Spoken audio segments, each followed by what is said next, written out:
ଜୟ Jagannath friend, ଆସନ୍ତୁ ଜାଣିବା ଆଜିର ଜିକେ 8ଟି ଗୁରୁତ୍ୱପୂର୍ଣ୍ଣ ପ୍ରଶ୍ନ। ପ୍ରଥମ ପ୍ରଶ୍ନ, ଭାରତର ଜାତୀୟ ପତାକାକୁ କ'ଣ କୁହାଯାଏ? Option A Tiranga, option B ପଞ୍ଚରଙ୍ଗା, ଅପସନ୍ ସି ସବୁଜ ପତାକା, ଅପସନ୍ ଡି ନୀଳ ପତାକା।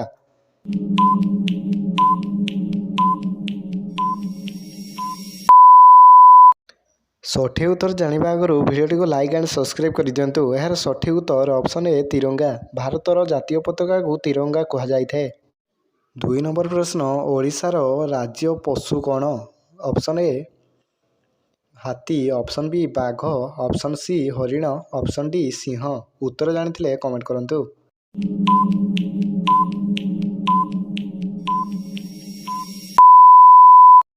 ଏହାର ସଠିକ୍ ଉତ୍ତର ଅପସନ୍ ଡି ସିଂହ।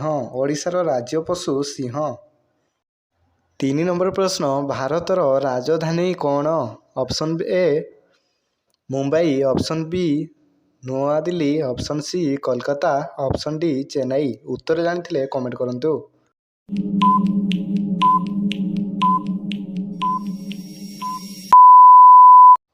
ଏହାର ସଠିକ୍ ଉତ୍ତର ଅପସନ୍ ବି ନୂଆଦିଲ୍ଲୀ। ଭାରତର ରାଜଧାନୀ ନୂଆଦିଲ୍ଲୀ।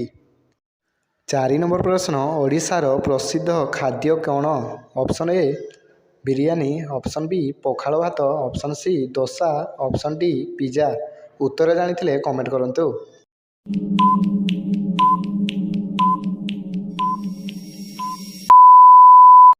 ଏହାର ସଠିକ୍ ଉତ୍ତର ଅପସନ୍ ବି ପଖାଳ ଭାତ। ଓଡ଼ିଶାର ପ୍ରସିଦ୍ଧ ଖାଦ୍ୟ ପଖାଳ ଭାତ।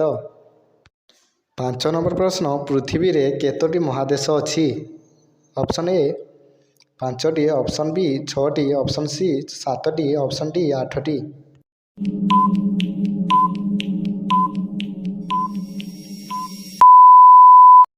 ଏହାର ସଠିକ୍ ଉତ୍ତର ଅପସନ୍ ସି 7ଟି। ପୃଥିବୀରେ 7ଟି ମହାଦେଶ ରହିଛି। 6 ନମ୍ବର ପ୍ରଶ୍ନ, ଭାରତର ସବୁଠାରୁ ବଡ଼ ସହର କ'ଣ?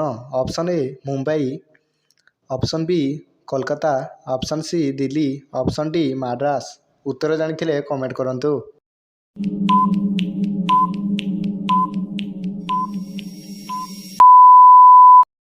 ଏହାର ସଠିକ୍ ଉତ୍ତର ଅପସନ୍ ସି ଦିଲ୍ଲୀ। ଭାରତର ସବୁଠାରୁ ବଡ଼ ସହର ଦିଲ୍ଲୀ। ଭାରତର ସବୁଠାରୁ ଲମ୍ବା ନଦୀ କ'ଣ? Option A Gandaki, option B Kosi, option C Brahmaputra, option D Ganga. ଉତ୍ତର ଜାଣିଥିଲେ କମେଣ୍ଟ କରନ୍ତୁ।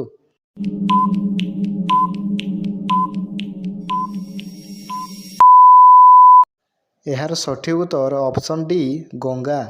ଭାରତର ସବୁଠାରୁ ଲମ୍ବା ନଦୀ ଗଙ୍ଗା। 8 ନମ୍ବର ପ୍ରଶ୍ନ, ଭାରତର ସବୁଠାରୁ ପ୍ରଶସ୍ତ ନଦୀ କ'ଣ? Option A Brahmaputra, option B Gomti, option C Ganga, option D ଯାବଳ।